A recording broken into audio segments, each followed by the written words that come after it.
3 meses depois do enterro do meu pai, a campainha tocou às 9 horas em ponto. E quando abri a porta, estava lá o doutor Henrique Silveira, o advogado particular do papai, segurando um envelope amarelado que mudaria tudo. Roberta, preciso falar com você sobre algo muito importante, disse ele, com aquele tom grave que eu me lembrava vagamente da infância. Seu pai me deixou instruções muito específicas. Este envelope só deveria ser entregue 3 meses após o falecimento dele. Meu coração disparou. 3 meses? Por que exatamente 3 meses? Convido o Dr. Henrique para entrar, oferecendo um café que minhas mãos trêmulas mal conseguiam preparar. Enquanto ele abria sua pasta de couro gasto, as memórias dos últimos meses vieram como uma enxurrada. Mas deixe-me voltar ao começo, para você entender como cheguei até aqui. Meu nome é Roberta. Tenho 28 anos.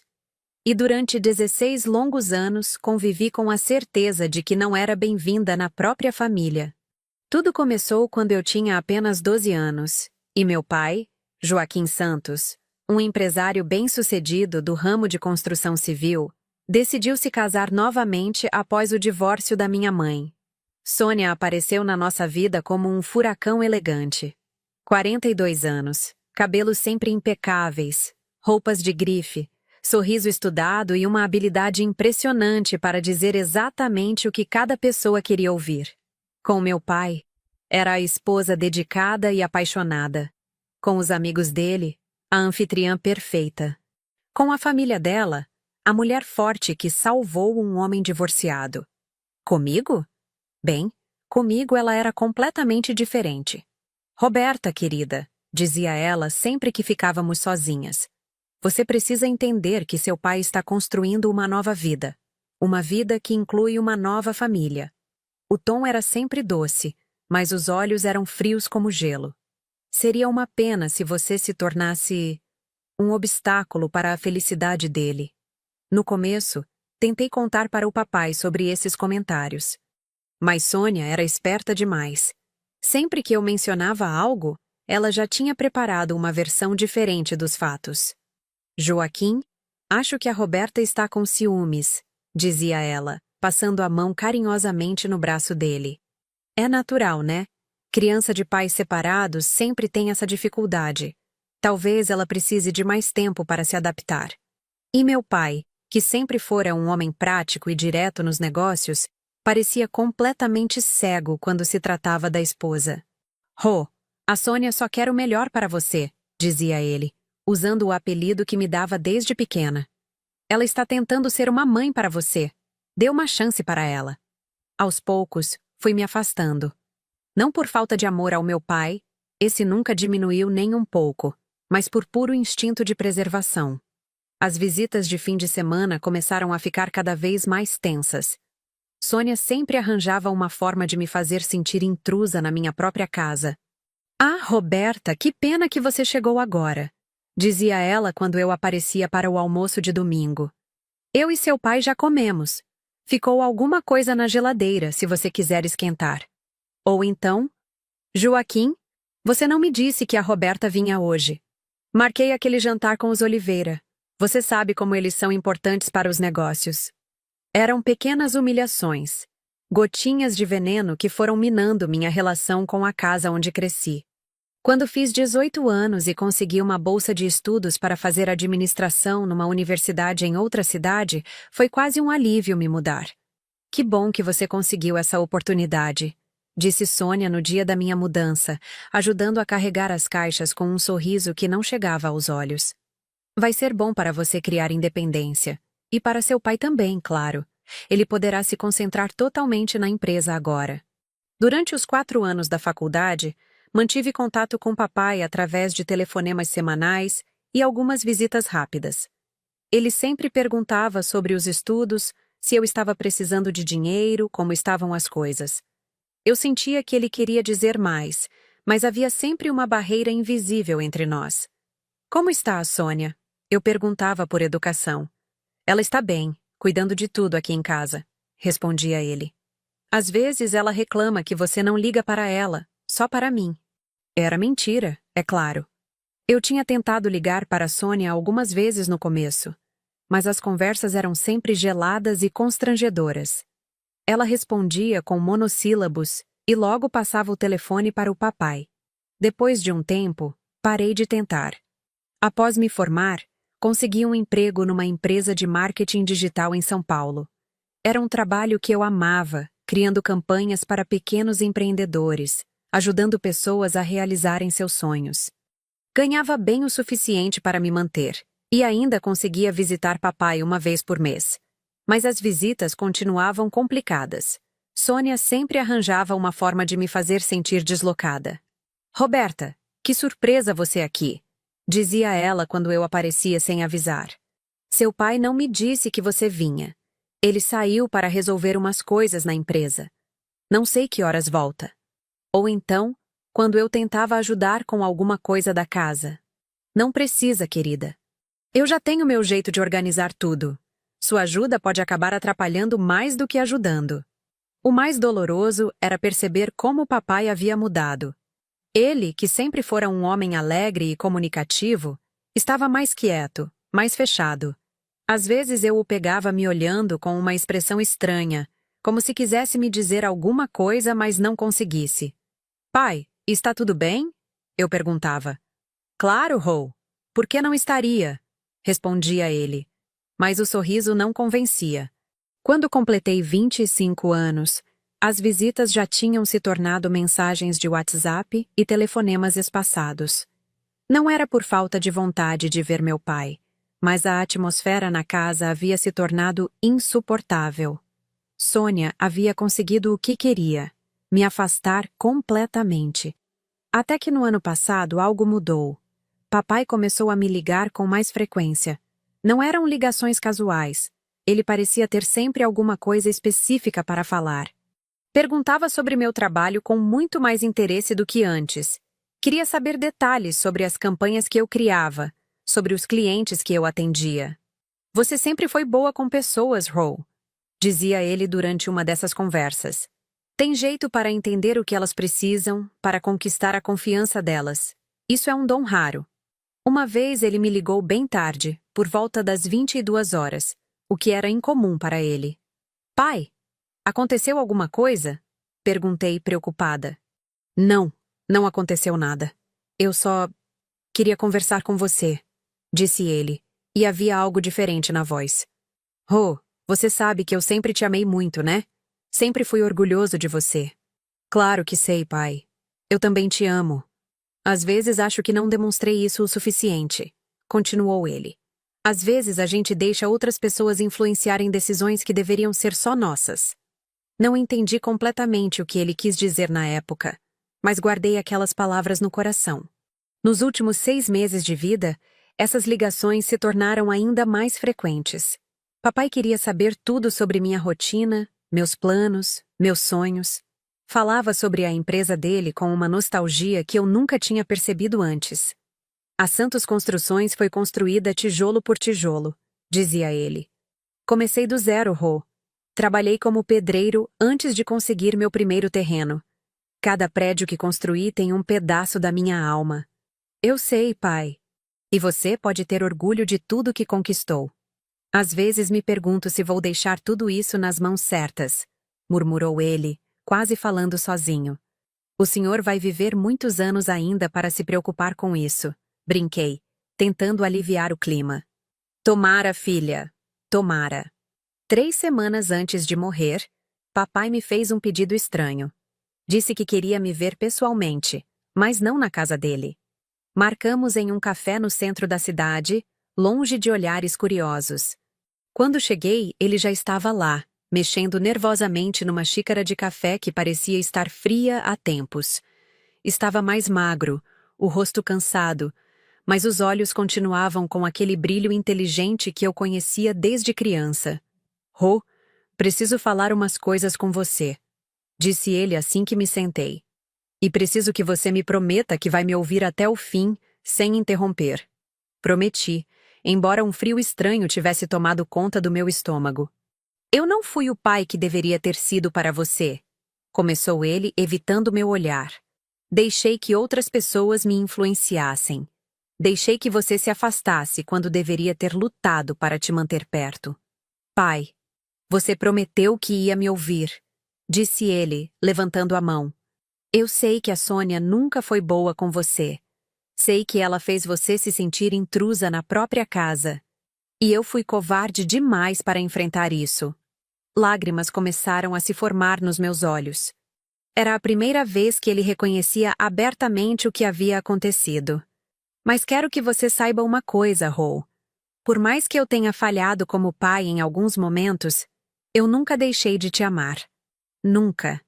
E nunca deixei de me orgulhar da mulher incrível que você se tornou. Ele estendeu a mão sobre a mesa e segurou a minha. Suas mãos estavam geladas. Promete que, aconteça o que acontecer, você nunca vai duvidar do meu amor por você? Prometo, pai. Mas por que está falando assim? Está me assustando. Só promete. Eu prometo. Ele sorriu então. O primeiro sorriso verdadeiro que eu via nele em anos. Então está tudo bem. Tudo vai ficar bem. 2 semanas depois, papai teve um infarto fulminante enquanto dormia. Morreu aos 69 anos, sem sofrimento, segundo os médicos.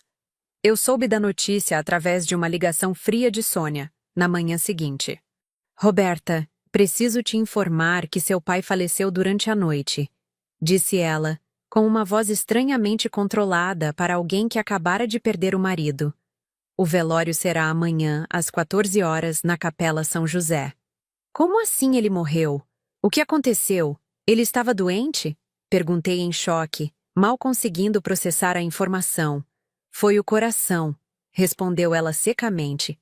Os médicos disseram que foi rápido. Ele não sofreu. Desliguei o telefone e desabei em lágrimas. A última conversa que tivemos no café ganhou uma dimensão completamente nova. Era como se ele soubesse que não tínhamos muito tempo. O velório foi uma experiência surreal. Cheguei com os olhos inchados de tanto chorar, vestindo o único terno preto que tinha no armário. A capela estava cheia de conhecidos, parceiros de negócios, alguns parentes distantes. Sônia estava impecável, de preto da cabeça aos pés, recebendo pêsames com uma dignidade teatral que me impressionou. Quando me aproximei do caixão para me despedir do meu pai, senti uma mão firme no meu ombro. Sinto muito pela sua perda, disse uma voz masculina atrás de mim. Me virei e vi um senhor de uns 60 anos, cabelos grisalhos, terno discreto. Você deve ser a Roberta. Eu sou Henrique Silveira, advogado do seu pai há mais de 20 anos. Prazer em conhecê-lo, Dr. Henrique, respondi enxugando as lágrimas. Seu pai falava muito de você, disse ele com um sorriso gentil. Sempre com muito orgulho. Ele era muito orgulhoso da filha que tinha. Conversamos alguns minutos sobre papai, sobre como ele era um homem íntegro e trabalhador. O Dr. Henrique me entregou seu cartão. Qualquer coisa que precisar, pode me procurar, disse ele. Seu pai era um grande amigo, além de cliente. Depois do velório, todos se dirigiram para a casa onde eu cresci para o tradicional almoço pós-enterro. Eu hesitei em ir, mas sabia que era importante estar lá para me despedir definitivamente daquele lugar. A casa estava cheia de parentes de Sônia, pessoas que eu mal conhecia, mas que agiam como se fossem da família há décadas. Havia também alguns dos sócios e funcionários mais antigos da empresa do papai. Foi durante esse almoço que Sônia decidiu fazer seu grande anúncio. Ela bateu levemente numa taça de cristal, chamando a atenção de todos. O murmúrio das conversas cessou gradualmente, e todas as cabeças se voltaram para ela. Gente, primeiro eu quero agradecer a presença de todos vocês neste momento tão difícil, começou ela, com a voz embargada na medida certa. Joaquim ficaria muito feliz em saber que tantas pessoas que ele amava estão aqui para homenageá-lo. Algumas pessoas assentiram, outras murmuraram palavras de conforto. Como vocês sabem, meu marido era um homem muito organizado, continuou Sônia, agora com a voz mais firme. Ele sempre se preocupou em deixar tudo bem resolvido para não dar trabalho para ninguém depois que ele partisse. Senti um arrepio na espinha. Havia algo no tom dela que não me agradava. Por isso, ele fez questão de deixar um testamento muito claro sobre suas vontades. E uma das preocupações dele era justamente não causar divisões ou brigas na família. Ela fez uma pausa dramática, olhando ao redor da sala. Seu olhar parou em mim por alguns segundos, e eu vi um brilho estranho em seus olhos. O testamento está resolvido. Meu marido deixou todos os seus bens para mim, anunciou ela, com uma segurança que me gelou o sangue. Ele achou que seria melhor assim, para evitar complicações. A Roberta, infelizmente, não foi contemplada no documento. Senti como se tivesse levado um soco no estômago. As pessoas na sala começaram a murmurar baixinho, algumas me olhando com expressões que variavam entre pena e constrangimento. Joaquim sempre amou muito a filha, é claro, continuou Sônia, agora olhando diretamente para mim. Mas ele entendia que ela tinha escolhido se afastar da família nos últimos anos. E ele respeitou essa escolha. Como assim? Consegui falar, minha voz saindo mais alta do que eu pretendia. Meu pai nunca me disse nada sobre um testamento. E eu não me afastei da família. Roberta, querida, interrompeu Sônia, com aquele tom condescendente que eu conhecia tão bem. Eu entendo que seja difícil aceitar, mas seu pai tomou essa decisão há muito tempo. Ele conversou comigo sobre isso várias vezes. Disse que você havia construído sua própria vida, que estava bem estabelecida, que não precisava da herança. Isso não faz sentido, protestei, sentindo as lágrimas voltarem. Ele nunca falaria uma coisa dessas. Filha, disse um dos tios de Sônia, um homem corpulento com bigode grisalho. Às vezes é difícil aceitar essas coisas, mas seu pai sabia o que estava fazendo. Quem não cuida, não herda. É assim mesmo. Quem não cuida? Repeti incrédula. Eu sempre cuidei do meu pai, sempre mantive contato com ele. Uma ligação por mês não é cuidar, querida, disse uma das cunhadas de Sônia, balançando a cabeça com um ar de superioridade. A Sônia estava aqui todos os dias, cuidando dele, administrando a casa, cuidando dos negócios quando ele estava cansado. Isso é mentira! Gritei, perdendo completamente o controle. Meu pai me ligava toda semana. Ele me procurava. Roberta, por favor, não vamos fazer uma cena, disse Sônia com uma calma irritante. Eu entendo sua dor, mas gritar não vai mudar nada. O testamento é claro e foi registrado em cartório. Está tudo legal. Olhei ao redor da sala, procurando algum rosto conhecido que pudesse me apoiar, mas encontrei apenas olhares de pena ou indiferença. Os sócios da empresa do papai evitavam meu olhar, claramente desconfortáveis com a situação. Onde está esse testamento? Perguntei, tentando recuperar alguma dignidade. Quero ver esse documento. Está com o advogado, é claro, respondeu Sônia. Dr. Martins já está providenciando toda a documentação necessária para o inventário. Dr. Martins? Eu nunca tinha ouvido falar desse nome. E o Dr. Henrique havia me dito que era advogado do papai há mais de 20 anos. Mas o Dr. Henrique não é o advogado do meu pai? Perguntei confusa. Ah, sim, o Dr. Henrique cuidava de algumas coisas da empresa, disse Sônia com um gesto displicente. Mas para assuntos pessoais, seu pai preferia o Dr. Martins. Eles eram amigos há muitos anos. Saí daquela casa como uma intrusa expulsa da própria família. Algumas pessoas tentaram me consolar na saída, com palavrinhas vazias e tapinhas no ombro. Mas eu estava em choque demais para processar qualquer coisa.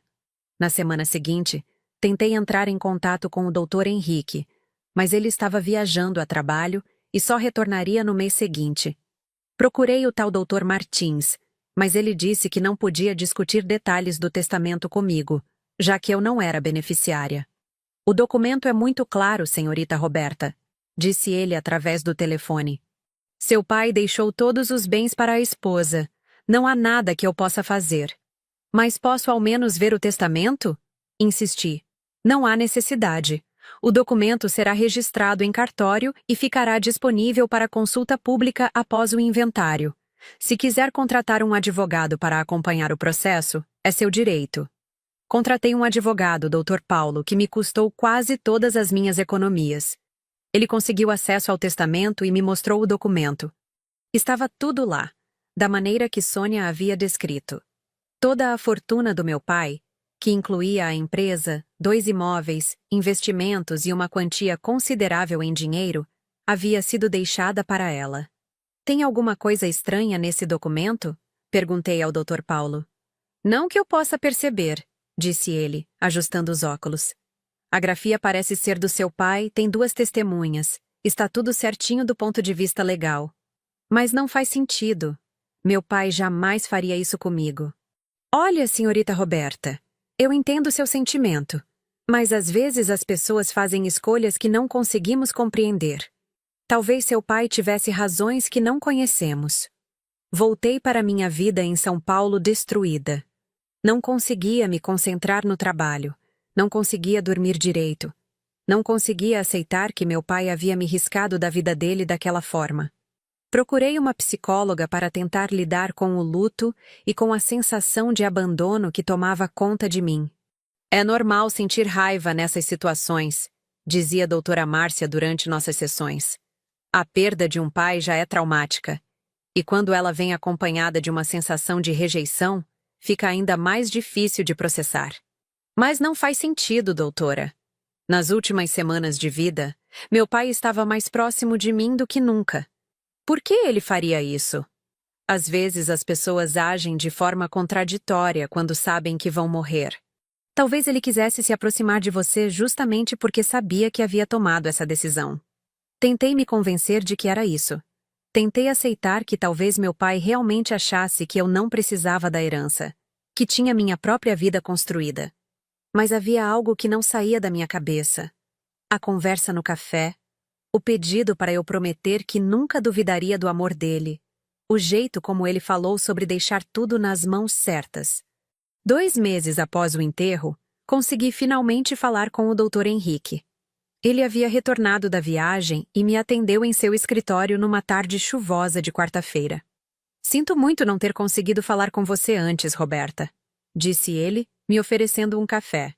Fiquei sabendo da situação do testamento. Devo admitir que fiquei surpreso. Surpreso como? Perguntei, me inclinando para a frente. Bem, seu pai sempre falava de você com muito carinho. Nas últimas conversas que tivemos, ele até mencionou que queria incluí-la mais nos negócios da empresa. Disse que você tinha talento para lidar com pessoas. Então o senhor acha estranho ele ter me deixado de fora do testamento? O Dr. Henrique hesitou por alguns segundos, tamboriando os dedos na mesa. Roberta, vou ser franco com você. Eu cuidava dos assuntos legais da empresa do seu pai há mais de 20 anos. Conhecia muito bem o jeito dele de pensar, de tomar decisões. E nunca, em todo esse tempo, ele fez alguma coisa importante sem me consultar. E sobre o testamento? Ele consultou o senhor? Não. E isso é muito estranho. Normalmente, quando alguém vai fazer um testamento, especialmente alguém com o patrimônio do seu pai, consulta o advogado de confiança. Não é algo que se faz com qualquer pessoa. Senti meu coração disparar. O senhor conhece esse Dr. Martins? Conheço de nome. É um advogado competente, mas especializado em direito tributário. Não é o perfil de profissional que normalmente cuida de testamentos e inventários. Então o senhor acha que pode ter havido alguma irregularidade? Eu não posso afirmar isso, Roberta, mas posso dizer que, se fosse comigo, seu pai teria feito as coisas de forma diferente. Ele era muito cuidadoso com documentos legais. Saí do escritório do Dr. Henrique com uma centelha de esperança, mas também com medo de me iludir. Será que havia mesmo alguma coisa errada com aquele testamento? Ou eu estava apenas me agarrando em qualquer coisa para não aceitar a realidade? Foi então que, exatamente 3 meses após a morte do meu pai, o Dr. Henrique apareceu na minha porta naquela manhã de terça-feira, segurando o envelope que mudaria tudo. Roberta, disse ele, sentando-se na minha sala e colocando o envelope sobre a mesa de centro. Seu pai me procurou 6 meses antes de morrer. Disse que queria fazer um testamento, mas que havia algumas situações delicadas em casa que precisavam ser testadas. Testadas como? Perguntei olhando fixamente para o envelope. Ele estava desconfiado de que Sônia poderia estar interessada apenas no dinheiro dele. Queria ter certeza das intenções dela antes de tomar qualquer decisão definitiva. O Dr. Henrique abriu o envelope com cuidado, retirando vários documentos. O primeiro era uma carta manuscrita com a letra do meu pai. Reconheci imediatamente aquela caligrafia que eu conhecia desde criança. Ele me pediu para criar 2 testamentos, continuou o advogado. Um falso, que deixava tudo para Sônia, e outro verdadeiro, que seria entregue apenas se ela se comportasse da maneira que ele temia. Como assim um testamento falso? Tecnicamente não era falso. Era um documento legal válido. Mas seu pai tinha a intenção de revogá-lo se Sônia demonstrasse ser a pessoa que ele esperava que ela fosse. E se ela não demonstrasse? Então o testamento verdadeiro entraria em vigor. E é exatamente isso que está acontecendo agora. Com as mãos tremendo, peguei a carta manuscrita e comecei a ler. Rô, se você está lendo esta carta, significa que minhas piores suspeitas se confirmaram. Sônia não passou no teste que preparei para ela. Significa que ela assumiu toda a herança sem hesitar, que não se preocupou com você, que talvez até tenha dito coisas ruins sobre nossa relação. Se isso aconteceu, peço perdão por ter duvidado do meu próprio instinto sobre ela durante todos esses anos. Quero que você saiba que esta foi a decisão mais difícil que já tomei na vida. Passou pela minha cabeça simplesmente confrontá-la diretamente. Mas eu precisava ter certeza. Precisava saber se ela realmente se importava com nossa família ou se estava apenas esperando este momento. O testamento que ela apresentou é real, mas incompleto. Deixei para ela apenas a casa onde vocês moraram e uma quantia suficiente para que ela viva confortavelmente pelo resto da vida. Cerca de R$ 200 mil em investimentos. Todo o resto, incluindo a empresa e o grosso dos meus investimentos, deixo para você. São R$ 1.500.000 em aplicações financeiras, mais 51% das ações da Santos Construções. O restante das ações fica dividido entre os funcionários mais antigos, para que eles tenham uma participação na empresa que ajudaram a construir. Rô, você sempre foi minha maior alegria e meu maior orgulho. Lamento ter deixado que outras pessoas influenciassem nossa relação durante todos esses anos. Lamento não ter sido mais forte para protegê-la de situações que não deveria ter permitido. Espero que você use esses recursos para ser ainda mais feliz do que já é. E espero que, se um dia decidir ter filhos, seja uma mãe melhor do que eu fui pai. Com todo o meu amor, Papai PS. Dr. Henrique tem instruções para ajudá-la com tudo o que precisar. Confie nele como eu sempre confiei. Quando terminei de ler, as lágrimas escorriam pelo meu rosto sem controle. Era como se meu pai estivesse ali, na minha sala, me pedindo perdão e me entregando não apenas uma herança, mas a confirmação de que ele nunca havia deixado de me amar. Isso é real? Perguntei ao Dr. Henrique, ainda sem acreditar completamente. Completamente real e legal, confirmou ele, mostrando-me outros documentos. Seu pai foi muito meticuloso. Tem 2 testemunhas diferentes do primeiro testamento, tem reconhecimento de firma, tem tudo registrado em cartório. O testamento que Sônia apresentou não deixa de ser válido, mas este aqui o revoga completamente. E agora? O que acontece? Agora nós vamos ao cartório registrar este documento e começar o verdadeiro inventário. Sônia terá que devolver tudo que não lhe pertence, incluindo o controle da empresa. Passei o resto da tarde lendo e relendo a carta do meu pai, tentando processar tudo o que estava acontecendo. Era difícil acreditar que ele havia orquestrado toda essa situação, que havia testado Sônia da forma como testou. Na quinta-feira seguinte, o Dr. Henrique e eu fomos ao cartório para registrar o testamento verdadeiro. O procedimento foi rápido e eficiente. Em algumas horas, eu havia me tornado oficialmente a principal herdeira do meu pai. Agora preciso comunicar formalmente Sônia e o Dr. Martins sobre a mudança na situação, disse o Dr. Henrique enquanto saíamos do cartório.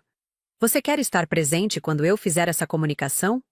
Quero, respondi sem hesitar. Quero ver a cara dela quando descobrir a verdade. Então vou ligar para ela agora e marcar uma reunião para amanhã no meu escritório. Vou dizer apenas que surgiram algumas questões sobre o inventário que precisam ser esclarecidas. Na sexta-feira, às 10 horas da manhã, eu estava sentada na sala de reuniões do escritório do Dr. Henrique quando Sônia chegou.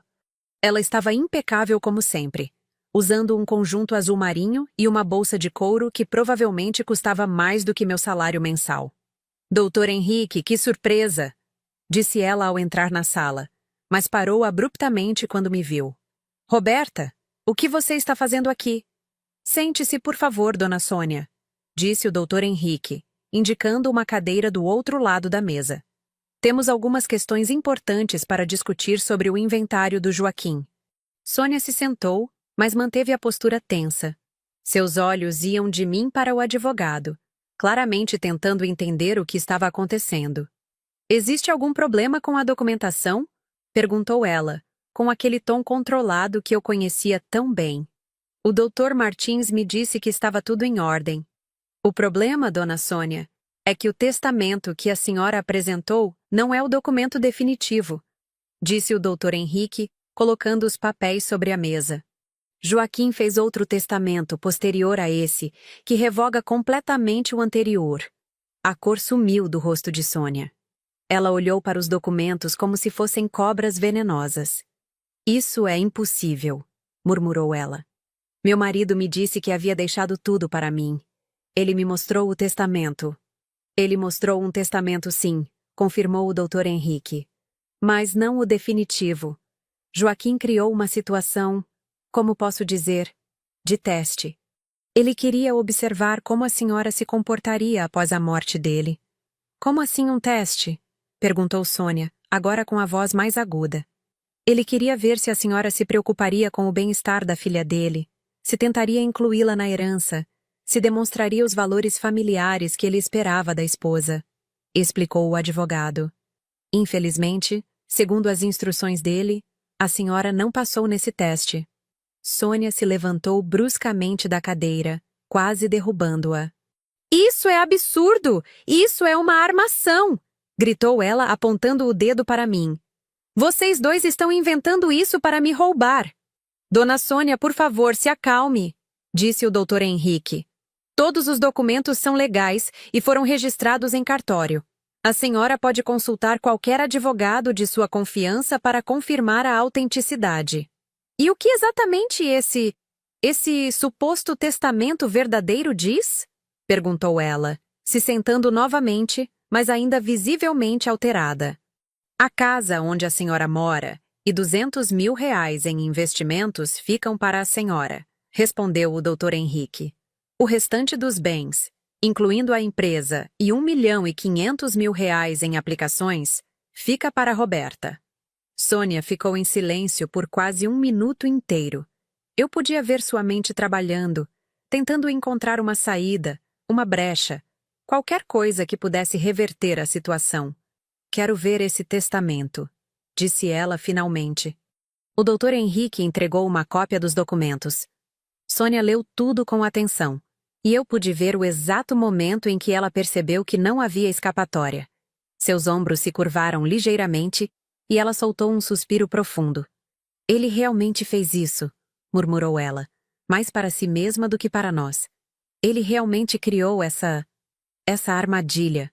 Joaquim amava muito a filha, disse o Dr. Henrique gentilmente. Ele só queria ter certeza de que estava tomando a decisão certa. Sônia me olhou então, e por um momento vi algo diferente em seus olhos. Não era mais a superioridade fria de sempre, nem a segurança arrogante. Era medo. Medo de que eu descobrisse toda a verdade sobre como ela havia me tratado durante todos esses anos. Roberta, disse ela, tentando recuperar o tom doce que usava quando queria alguma coisa. Você sabe que eu sempre te considerei como uma filha. Talvez eu não tenha demonstrado isso da melhor forma, mas... Sônia, interrompi, surpreendendo-me com a firmeza da minha própria voz. Não precisa fingir mais. Meu pai descobriu quem você realmente é. E eu também. Eu não estava fingindo. Eu realmente me importo com você. Se importa tanto que no velório me disse que eu não tinha direito a nada. Porque havia me afastado da família, respondi, sentindo uma raiva antiga subindo à superfície. Se importa tanto que durante 16 anos fez de tudo para me afastar do meu próprio pai. Eu estava em luto, não estava pensando direito, protestou ela, agora claramente desesperada. Você estava em luto há 16 anos? Sônia abriu a boca para responder, mas não saiu som nenhum. Ela sabia que havia sido descoberta, que todas as máscaras haviam caído. O que acontece agora? Perguntou ela ao Dr. Henrique, ignorando completamente minha presença. Agora a senhora precisa providenciar a transferência de todos os bens que não lhe pertencem, respondeu ele. A empresa, as aplicações financeiras, tudo precisa ser transferido para Roberta o mais rápido possível. E se eu me recusar? A senhora pode tentar questionar o testamento na justiça, é claro. Mas eu não recomendo. Os documentos são irrefutáveis, e uma batalha judicial só vai custar tempo e dinheiro. Dinheiro que a senhora talvez não tenha mais. Sônia saiu do escritório sem se despedir de nenhum de nós. Ouvi suas saltos altos ecoando pelo corredor até sumirem completamente.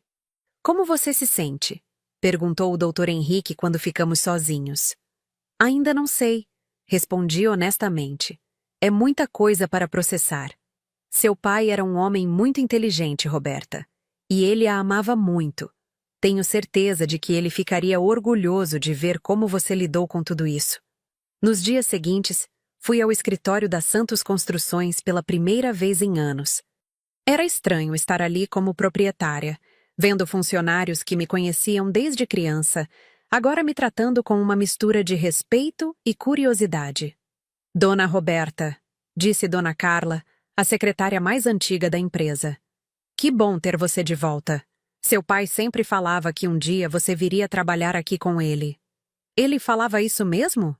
Falava sim, principalmente nos últimos meses. Dizia que você tinha jeito para lidar com pessoas, que seria boa para a área comercial da empresa. Conheci os principais funcionários, os engenheiros, os mestres de obras. Todos me receberam bem, e muitos contaram histórias sobre meu pai que eu não conhecia. Como ele ajudava funcionários com problemas pessoais, como era justo nos negócios, como se preocupava com a qualidade das construções. Seu pai nunca aceitou fazer obra mal feita, disse seu Carlos, um dos mestres mais antigos. Ele dizia que cada prédio que a gente construía era a casa de alguém, o sonho de uma família. Não podia ser qualquer coisa. Uma semana depois da reunião no escritório do Dr. Henrique, Sônia apareceu na minha casa. Era uma tarde de domingo, e eu estava organizando alguns papéis da empresa quando a campainha tocou. Abri a porta e lá estava ela, mas completamente diferente da mulher segura e elegante que eu conhecia. Estava sem maquiagem, com o cabelo preso de qualquer jeito, usando roupas simples. Parecia ter envelhecido 10 anos em uma semana. "Posso entrar?" perguntou ela com a voz pequena. Hesitei por alguns segundos, mas acabei abrindo a porta. "Roberta, eu preciso falar com você", disse ela assim que se sentou no sofá da minha sala. Preciso pedir desculpas." "Desculpas? Por tudo. Por todos esses anos.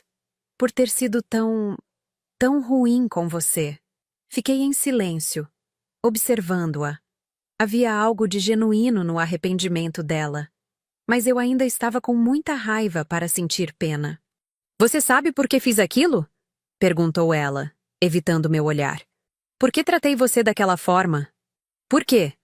"Porque eu tinha medo de você." "Medo de mim? Eu era uma criança." "Você era a filha do homem que eu amava", disse ela, e pela primeira vez vi lágrimas nos olhos dela. E eu sabia que, se ele tivesse que escolher entre nós duas, ele escolheria você. Sempre. Então você decidiu me afastar dele.